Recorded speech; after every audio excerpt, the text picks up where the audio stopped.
Isa lang kung camera.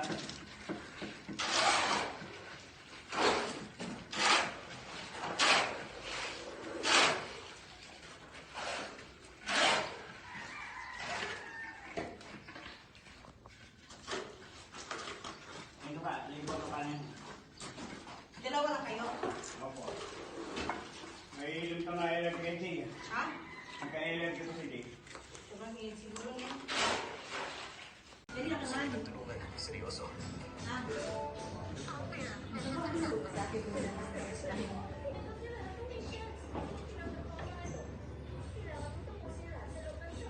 Eh, mabasahin yan, ma.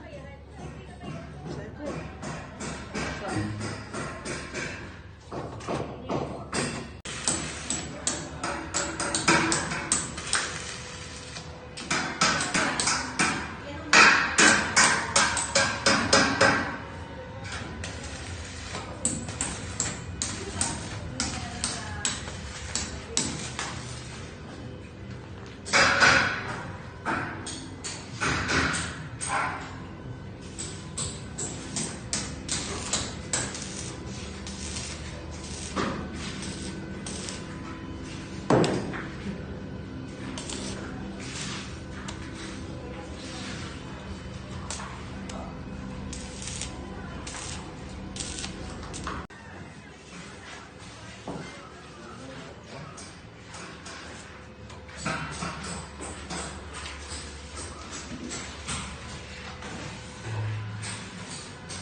Ayan guys, magandang hapon, ay gabi na pala. Dahil dito guys ay nagkaroon ako ng tawag nito, copyright. Dahil nag-ano sila, hindi na sila nakikinig ng Papa Dudut. Kaya ako na lang ang magyaw-yaw sa nakikita nyong video ngayon guys. At syempre naman dahil nagkaroon ng copyright dito banda hanggang papunta na sa dulo, dahil sanay tayo magyaw-yaw ay magyaw-yaw na lang ako. Maraming salamat pala guys sa mga nandito ngayon sa aking premiere. At syempre ang sabi ko naman pagdating sa premiere ko ay gagawa na lang ako sa isang screenshot. Kung sino yung pumasok sa screenshot ay mabibiyaan siya ng pabigas. Ayan, ito pala guys ay yung bata na yan guys ay anak ng trabahador yan guys. Ang ginawa ko nung Sabado niyan ay nag-abot ako ng pang school supply niya, 2,000. Ayan, tulong-tulong lang siya dyan guys. Ayan, at saka sa tuwing hapon, nagpupunta yung kapatid ko dyan, nagbibigay siya ng merienda, nag-aabot siya ng 100. Ayan, pambili siya kung anong gusto niyang kumain dyan sa tindahan. Kaya yung bata na yan, gustong gusto talaga niya pumunta dyan sa bahay ko. Yung tatay naman niya ay, sino ba yung tatay niya dyan? Nakalimutan ko yung mukha na yun. Yung tatay niya dyan guys, yung mataba. Yan, mataba. Malaking tiyan yung tatay niya eh. So, ganun lang guys. Dahil nandiyan naman sila lahat. Bali 5 tao yan din guys. Nung nagbuhos sa terrace ko ay nagdagdagan ng 5 tao. Yung 5 tao na dagdagan guys, yung pagbuhos ng aking terrace ay nasa 800 silang dalawa. Sila 5 tao yun. 800 sila. Pero yung mga tao ko talaga dyan, yung permanente talaga sa 5 dyan, ang labor dyan guys ay 700. Yung dalawang labor, 700. Dalawang skill, 900. Dalawang skill, 900. Tapos yung foreman naman ay 950. Yan, bali 5 sila. Plus may bata pa dyan guys na dinala yung tatay. Yun yata yung walang damit, yung tatay ng anak. Nagdala, tulong-tulong lang, walis-walis, tuwing hapon, anong ginagawa ng kapatid ko ay nagbibigay sa kanya ng pera, 100, 50, basta kung may barya yung kapatid ko doon, sabi ko sa kanya, mag-abot ka dyan, para may pambili sa tindahan. At nung Sabado naman, nung sweldo na nila, ay na-surprise yung bata, kasi nga, nung nag-abot yung kapatid ko ng pera sa tatay niya, pilit niya kinukuha yung butal sa tatay niya. Akala yata siya, wala siyang pera. Ayun, tinawagan ni Aida, sabi niya, halika. bibigyan kita ng ano. Akala yata ng bata, binigyan siya ng kapatid ko ay 500. Apat na 500. Ang saya-saya niya guys. Kaya yun. Tapos nag-abot din ako ng pabigas dahil bilang pasasalamat. Dahil nakikitaan ko naman sa kanila guys na sobrang sipag. At saka hindi mo na kailangan na bantayan sila guys. Sila na talaga kusa na nagtatrabaho-trabaho kahit walang mata dyan guys. Kaya yan lang din isa na na-appreciate ko. Yung meron dyan guys na isang tao na siya yung nag-umpisa nung dati nag-umpisa pa yung bahay ko. Hanggang ngayon nandyan siya. Tapos yung apat na yan, ay yung tatlo na yan, bago na yan guys. Bago. Bali yung foreman ang nagpipili dyan kasi marami siyang mga trabahador eh. Yung bata, yung tatay niya, yan, matagal na talaga yan guys. Since nag-umpisa yung bahay ko hanggang natapos yung bahay ko. Yun, siya pa rin, nandyan pa rin siya. Kaya malaki din yung pasasalamat ko sa kapatid ko kasi siya talaga yung nag-aasikaso dyan sa bahay ko. Pasensya na kayo guys, wala na kayong maririnig sa akin dyan sa bahay kasi nga malakas yung music nila. Kaya ang ginawa ko na lang, idadaan ko na lang sa kwento. Yan. Pero kung mga narinig nila yung papadudot yun, hindi nakaka-copyright. Kaso ngayon music kaya nga 3 beses ko na to guys ginawa. Tinanggal ko kasi ang akala ko may nagawa ko dyan music. So, 3 beses, tinanggal ko. Buti na lang, nilagay ko ng unlisted. Paano na lang pag palagi to naka-public? Di papagalitan ako ni YouTube to. Kasi bawal kasi delete. Kaya yun. Kaya, ang advice ko sa inyo guys, bago kayo mag-upload ng mga video ninyo, muna kayo sa unlisted. Tapos, pagkatapos unlisted, syempre, yung mga na-monetize dyan, na kayo guys, pumunta na kayo dun sa yung dollar na i-on nyo yung dollar sign para magkakaroon naman ng ads yung mga bawat lumalabas ng inyong video. So, ganun lang guys. And yan guys, tuloy-tuloy pa rin nila yung, ayan, yun na nga, tama nga, yung walang damit. Ayun guys, yung tatay ng walang anak. At yun din guys, nag-umpisa ng bahay ko hanggang patapos. Kaya sabi ko sa kanila pag matapos na yung bahay ko, syempre invite ko naman sila lahat. Kahit yung mga nagbuhos dun sa bahay ko din. Ayan, i-invite ko din sila guys kasi yung bahay na yan, yan guys, syempre nandun pa rin yung pagkakaintindihan, pagkakaunawaan, at syempre may malasakit sa ating mga kapwa, ayan, sa ating mga kababayan.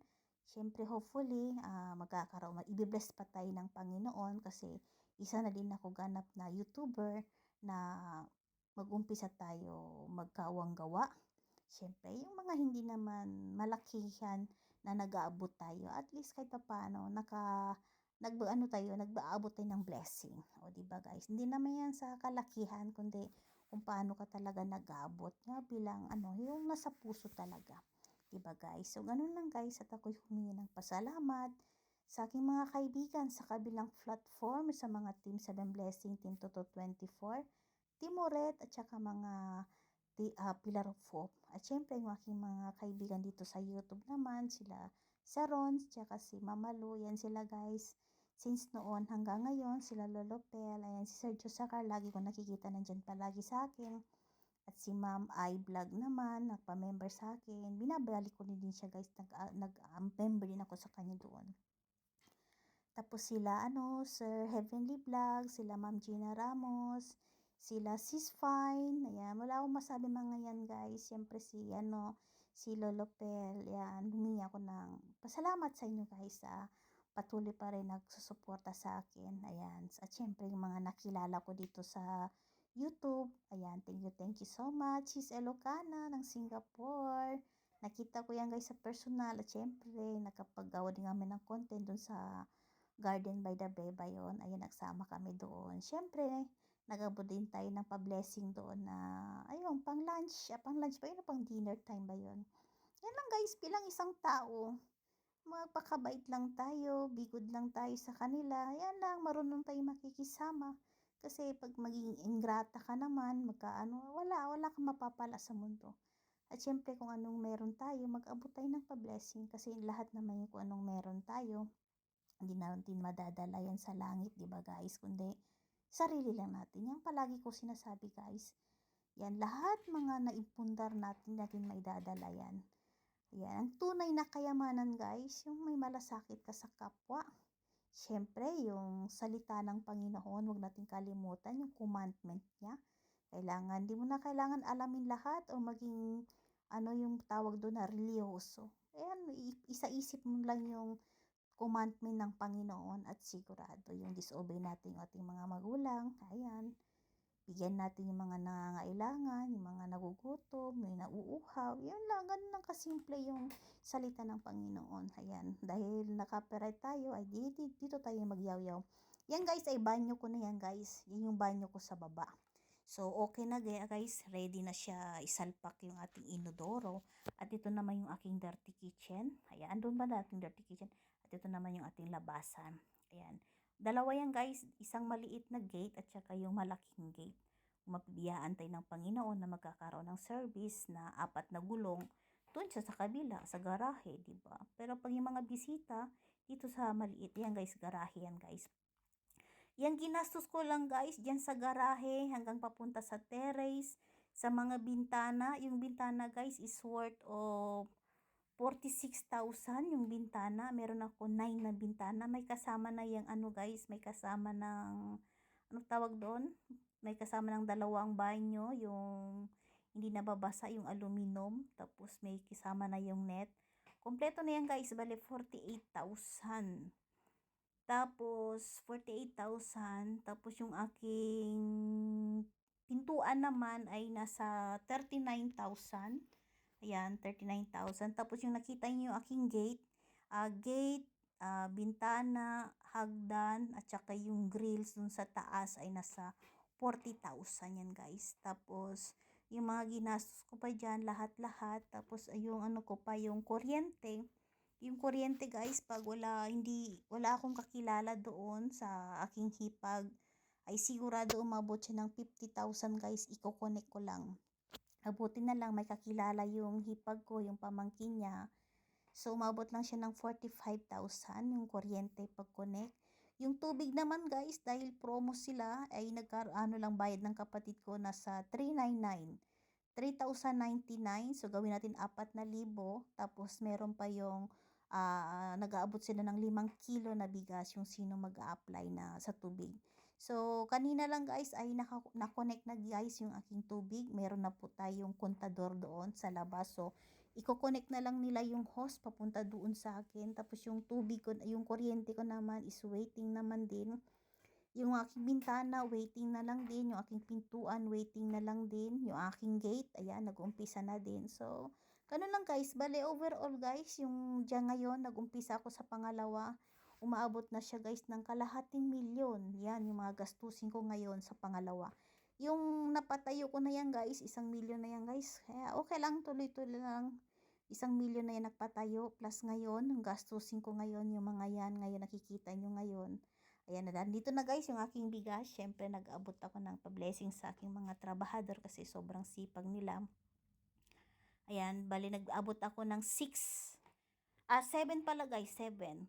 Yung isa naman, yung nagpipintura ng grills, yung mga dyan, nag-skip coat sa mga bintana, sabi niya, tita, huwag mo na ako bigyan ng bigas, peperahin na lang daw niya kasi marami daw silang bigas.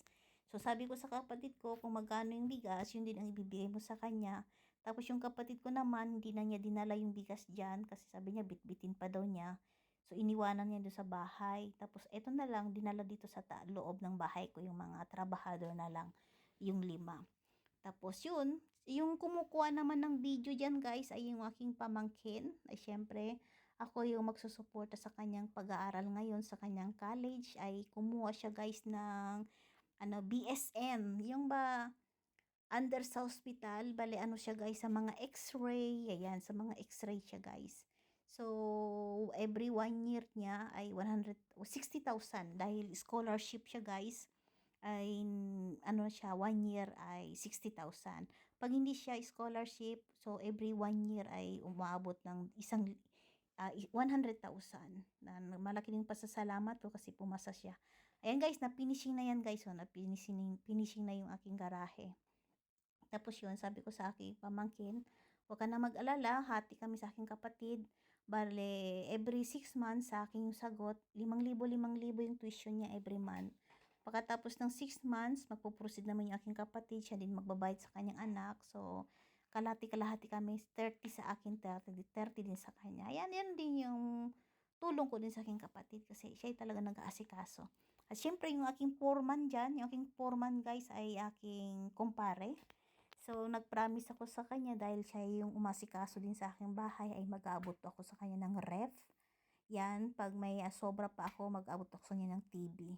Yan, ewan ko, TV, yung mura lang TV, touchscreen, tapos isang rep. Yan na yung pinangako ko sa kanya pag uwi ko. Yung mga tao naman yan, ay syempre, mag-aabot tayo ng bigas sa pag uwi ko. Ayan, sahod time na guys. Syempre, nandyan yung aking kapatid. Siya yung nag-aasikaso. Panganay ako dyan guys, bunso, kaya bunso yan sa akin. Siya yung nag-aabot ngayon, every sahod ng mga tao. Syempre, alam nyo naman, wala ako. Ayan, yayo lang muna tayo guys kasi nag-copyright naman ako. Ayan, na-explain ko naman kung ano yung dapat kong sabihin. Ayan, yung mga sahod guys ay nag-aabot na yung aking kapatid. Ayan, syempre may bigas na sila. O diba? Saan pa sila? May sahod na, may bigas pa. Alam niyo ba guys sa barangay yan? Magkano ibibigay sa inyo? 3 kilo lang yan guys. O diba, sortihan lang. Diba? Kasi ayan, yung bata. Tingnan yung bata guys. O. Palakad-lakad talaga siya. Oh. Palakad-lakad. Tapos, binigyan na yung aking kapatid, yung tatay niya. Tingnan nyo guys ha. Ayan, tinawagan na yung aking kapatid. Yung tatay niya, yung naka-blue. Yun yung tatay niya guys. Yan, tingnan nyo guys. Nag-aabot na siya. Oh. Yan, sahod. Tapos yung bata, panay tingin. Oh, parang gusto niya kunin yung butal. Tapos hindi. Tapos tinawagan yung kapatid ko. Lika. Oh, lika. Kasi masipag ka. Ayan, nagwawali siya dyan sa bahay ko guys. Kaya sabi ko, bigyan mo ng pang school supply. Yung soyo nyo, oh, mayroon siya 4 na 500. Agoy! Oh, sabi pa ng bata, nakita niya yung bigas. Sabi niya, may bigas na. Ay, may pera na, may bigas pa. Ayan guys, nakita niyo yung mga trabahador ko guys. Sobrang saya nila guys. Diba? Ayun, saya nila. Ayan, maraming salamat guys. Ayan, malapit na tayo matatapos, syempre. At isang screenshot lang guys, ay mag-aabot naman tayo ng pabigas sa aking mga very supportive followers and subscriber. Mega love shout out. See you my next video guys. Bye bye.